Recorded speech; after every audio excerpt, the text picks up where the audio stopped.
Hello friends, कैसे हो सारे?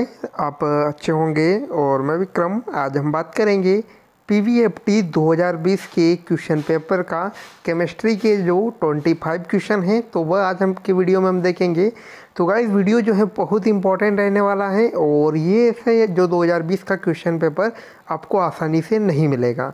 तो यहाँ पर हम आज केमिस्ट्री के बारे में डिस्कस करेंगे, केमिस्ट्री के जो 25 क्वेश्चन हैं उनके बारे में। इससे पहले हम जूलॉजी और बॉटनी के क्वेश्चन डिस्कस कर चुके हैं गाइस। तो वीडियो को स्टार्ट करते हैं। ऑप्शन क्वेश्चन फर्स्ट है, Terylene is an example of, यानी कि टेरिलिन इसका एक उदाहरण है। ऑप्शन है ताप सुघट्य या प्रत्यास्थलक या ताप दृढ़ प्लास्टिक या तंतुयुक्त बहुलक। तो इसका आंसर है गाइस फाइब्रस पॉलीमर। तो जो टेरिलिन जो एक फाइब्रस पॉलीमर है, तो इम्पॉर्टेंट है क्वेश्चन गाइस ये। और ये बहुलक जो बहुत ही इम्पॉर्टेंट टॉपिक है और हर साल जो है कुछ किसी न किसी शिफ्ट में एक क्वेश्चन तो आता ही इसका है। सेकंड क्वेश्चन है, निम्नलिखित में से इलेक्ट्रॉन संबद्ध आणविक हाइड्रोजन को पहचानिए। ऑप्शन है LiAlH4 या CH4 या B2H6 या HF। तो आंसर है गाइस यहाँ पर HF। इनमें जो ऑप्शन दिए हुए हमारे पास उनमें HF जो है गाइस इलेक्ट्रॉन संबद्ध आणविक हाइड्रोइड है। नेक्स्ट थर्ड क्वेश्चन की हम बात करें, निम्नलिखित में से कौन सा कथन सत्य नहीं है। तो गाइस यहाँ पर हमने गलत सेंटेंस जो है वह देखना है। तो ऑप्शन है मैग्नेटाइट एक लोह चुंबकीय पदार्थ है जो चुंबकीय व्यवहार से संबंधित है। सेकंड है इलेक्ट्रॉनों का युग्म प्रतिचुंबकीय पदार्थों से अपने चुंबकीय आघूर्ण को रद्द कर देती हैं। सी है लोह चुंबकीय पदार्थों को स्थायी रूप से चुंबकित नहीं किया जा सकता है। डी है प्रति लोह चुंबकीय पदार्थों में शून्य चुंबकीय आघूर्ण होता है। तो आंसर रहेगा इसका सी राइट, कि लोह चुंबकीय पदार्थों को स्थायी रूप से चुंबकित नहीं किया जा सकता है। तो मैग्नेटाइट जो होता है गाइस लोह चुंबकीय पदार्थ, तो यहाँ पर सी जो रहेगा अपना राइट आंसर रहेगा, क्योंकि ये कथन असत्य है तो इसलिए ये राइट रहेगा। ओके, फोर्थ क्वेश्चन की ओर हम देखें तो निम्नलिखित में से कौन सा कथन सत्य है या which one the following statement is incorrect. तो ऑप्शन है एल्काइन का गलनांक मोलर द्रव्यमान के बढ़ोतरी के साथ बढ़ता है, या एसिटिलीन की अशुद्धता के रूप में फास्फिन की उपस्थिति के कारण लहसुन जैसी गंध आती है, या एल्काइन कार्बनिक विलायक और जल में आसानी से घुलनशील होते हैं, या एथाइन और प्रोपाइन रंगहीन गैसें हैं। तो सी जो गाइस राइट आंसर रहेगा हमारा, क्योंकि सी जो पॉइंट है असत्य है। तो यह है अल्काइन कार्बनिक विलायक और जल में आसानी से घुलनशील होते हैं। क्वेश्चन नंबर 5 है कि pH 2 वाले एक दुर्बल एक क्षारीय अम्ल के 1 मोलर विलयन के 1/2 गुणांक की गणना करिए। तो यहाँ पर गाइस हमें 1/2 गुणांक जो गुणांक हैं उसकी गणना करना है। ऑप्शन है 1.10 या 1.21 या 1.01 या 1.12। तो आंसर है इसका सी 1.01। तो जो 2 pH वाला एक दुर्लभ एक क्षारकीय अम्ल है, तो जिसके 1 मोलर विलयन के 1/2 जो गुणांक है उसकी हमें गणना करना है। तो आंसर रहेगा इसका सी 1.01। सिक्स क्वेश्चन है कि निम्नलिखित साल्स में से कौन सा द्विक अपघटन द्वारा प्राप्त किया जाता है। ऑप्शन है AgLaSol या जिसे सॉल कहा जाता है, इसके बाद FeOH3 सॉल या S सॉल या AU सॉल।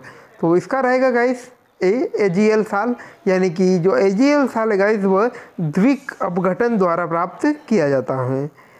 नेक्स्ट हम बात करें कि निम्नलिखित में से कौन सी जाति या स्पीसीज S2 के साथ इलेक्ट्रॉन दानी है, सम इलेक्ट्रॉन दानी है। ऑप्शन है Na या Ba2+ या Br- या Sc3+। तो आंसर है गाइस इसका डी Sc3+। तो इसमें से गाइस जो Sc3+ जो स्पीसीज जाती हैं वह S-2 के साथ सम इलेक्ट्रॉनी है।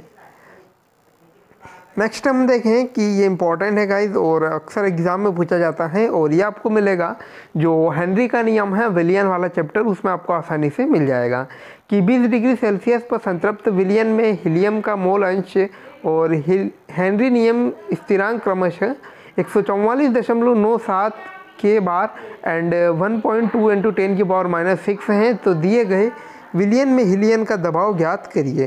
तो ऑप्शन है 8.27 बार या 0.174 बार या सी है 1.73 0.96 इंटू 10⁻⁹ बार या 0.008 बार। तो इसका रहेगा बी आंसर रहेगा इसका, जो है कि 0.74 बार। तो इम्पॉर्टेंट। इसके बाद नेक्स्ट हम देखें तो the paramagnetic oxide among the following is, यानी कि निम्नलिखित में से अनुचुंबकीय या पैरामैग्नेटिक ऑक्साइड का हमें चयन करना है। ऑप्शन जो है कि KO2 या K2O या Na2O या CaO। तो इसका राइट आंसर रहेगा ए KO2। तो KO2 इम्पॉर्टेंट है गाइस ये, और जो है कि अनुचुंबकीय पैरामैग्नेटिक ऑक्साइड है जिसे इम्पॉर्टेंट। इसके बाद नेक्स्ट हम देखें कि जब लैक्टोज जल अपघटित होता है तो मोनोसेकेराइड उत्पादित करता है। तो beta D galactose and alpha D galactose, या बी ऑप्शन है बीटा डी गैलेक्टोज और बीटा डी ग्लूकोज, या सी जो है कि अल्फा डी ग्लूकोज या बीटा डी फ्रक्टोज, या डी जो है कि अल्फा डी ग्लूकोज के 2 अणु। तो इम्पॉर्टेंट है ये, और आंसर रहेगा इसका बी कि beta D galactose and beta D glucose, यानी कि जब लैक्टोज का जब जल अपघटित होता है तो मोनोसेकेराइड के रूप में 2 इकाइयाँ हमें प्राप्त होती हैं, और वो होती हैं बीटा डी गैलेक्टोज और बीटा डी ग्लूकोज। नेक्स्ट हम बात करें कि H2SO4 का 15 cc N/10 NaOH के 15 cc को निष्प्रभावित करता है। तो ग्राम लीटर में H2SO4 या जो सल्फ्यूरिक अम्ल है उसकी प्रबलता हमें ज्ञात करना है। तो इसका आंसर रहेगा 4.9, जो कि करेक्ट आंसर है। इसके बाद हम बात करें क्वेश्चन नंबर 12, जो है कि एक कार्बनिक यौगिक जब ब्रोमीन के साथ प्रतिक्रिया करता है तो वह विरंजित कर देता है। Zn या H2S के साथ प्रतिक्रिया के बाद ओजोनोलिसिस पर प्राप्त किए गए उत्पाद मेथेनॉल और ब्यूटेनॉल हैं। लिए गए कार्बनिक यौगिक का IUPAC नाम लिखिए। तो IUPAC नाम हमें जो कंपाउंड है उसका लिखना है। तो इसका आंसर रहेगा क्या सी 2 methyl ब्यूट 1-इन। इसके बाद क्वेश्चन नंबर 13 जो है कि असमानुपातन अभिक्रिया को पहचानिए। तो इसका आंसर रहेगा बी। हम देख लेते हैं कि जो आंसर है 2NO2 + 2OH- जो रहेगा NO2- + NO3- ये प्लस H2O। तो ये रिएक्शन जो समानुपातन अभिक्रिया है। इसके बाद नेक्स्ट हम बात करें कि निम्नलिखित में से कौन सा बारबिटूरेट नहीं है। ऑप्शन है इक्वेनिल या ल्यूमिनल या एमिटल या वेरोनल। तो यह है इक्वेनिल। तो गाइस जो इक्वेनिल है वह बारबिटूरेट नहीं है। इसके बाद नेक्स्ट हम बात करें निम्नलिखित में से किस तत्व की इलेक्ट्रॉन लब्ध एंथैल्पी का धनात्मक है। तो जो हमारे पास 4 ऑप्शन है उनमें से किस तत्व की इलेक्ट्रॉन लब्ध एंथैल्पी अधिक है या धनात्मक है। तो ऑप्शन है कार्बन, नियोन, फ्लोरीन या हाइड्रोजन। तो ये है गाइस बी। हाइड्रोजन जो है नियोन जो है उसका इलेक्ट्रॉन लब्ध एंथैल्पी का मान धनात्मक होगा। इसके बाद नेक्स्ट हम बात करें कि निम्नलिखित में से कौन सा प्रकाश रासायनिक धुंध या फोटोकेमिकल स्मोक का घटक नहीं है। तो ऑप्शन है नाइट्रिक ऑक्साइड, ओजोन या क्लोरोफ्लोरोकार्बन या फॉर्मेल्डिहाइड। तो यह है क्लोरोफ्लोरोकार्बन जिसे कहीं CFC कहा जाता है। तो जो हमारे पास अदर ऑप्शन है जिसमें नाइट्रिक ऑक्साइड है, ओजोन है, फॉर्मेल्डिहाइड है। तो इन तीनों में से इन चारों में से जो CFC जो है कि प्रकाश रासायनिक जो धुंध या फोटोकेमिकल स्मोक बनाता है तो उसका घटक ये नहीं है। उसके बाद नेक्स्ट हम बात करें कि निम्नलिखित में से कौन सी जाति की स्पीसीज की स्थिरता का क्रम सही है।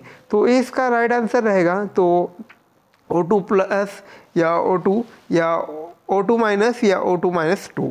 तो ए राइट आंसर रहेगा इसका, और इम्पोर्टेंट भी है ये।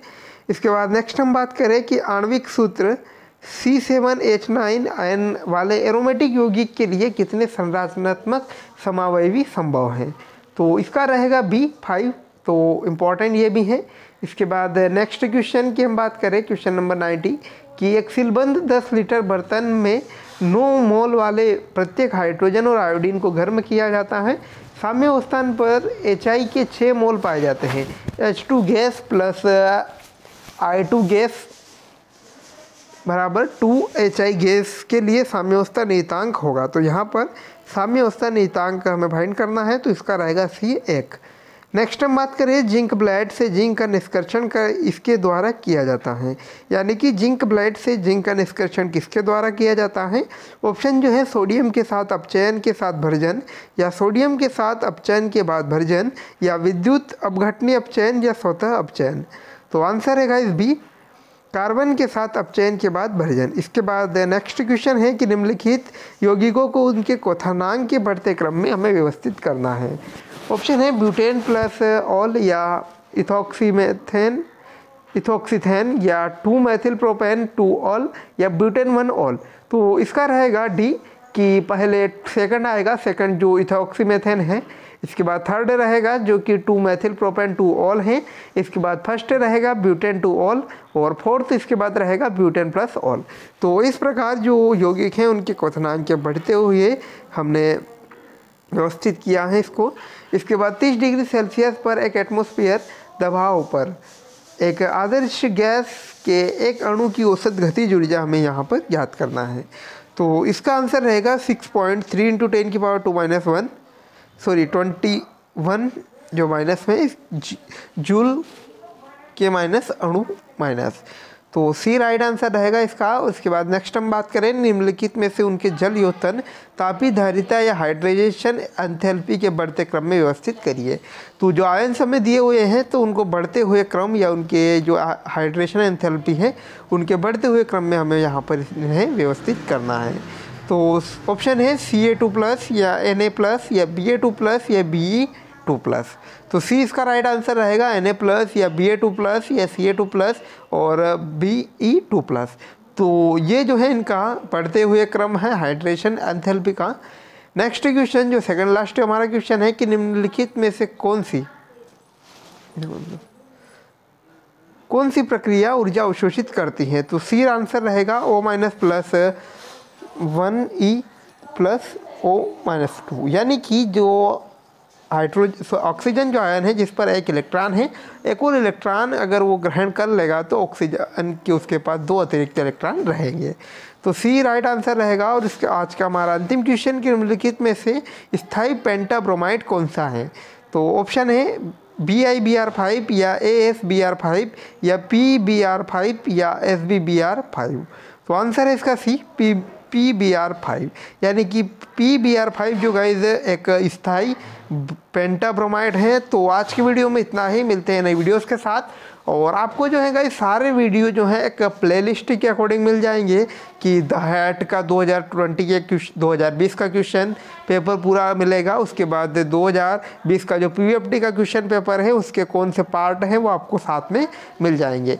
तो अगर आपको वीडियो ढूंढने में दिक्कत आ रही है तो आप प्ले लिस्ट में जाइए, वहाँ पर आपको आसानी से क्वेश्चन पेपर मिल जाएंगे। थैंक्स फॉर वॉचिंग गाइज, मिलते हैं नई अपडेट के साथ, तब तक धन्यवाद।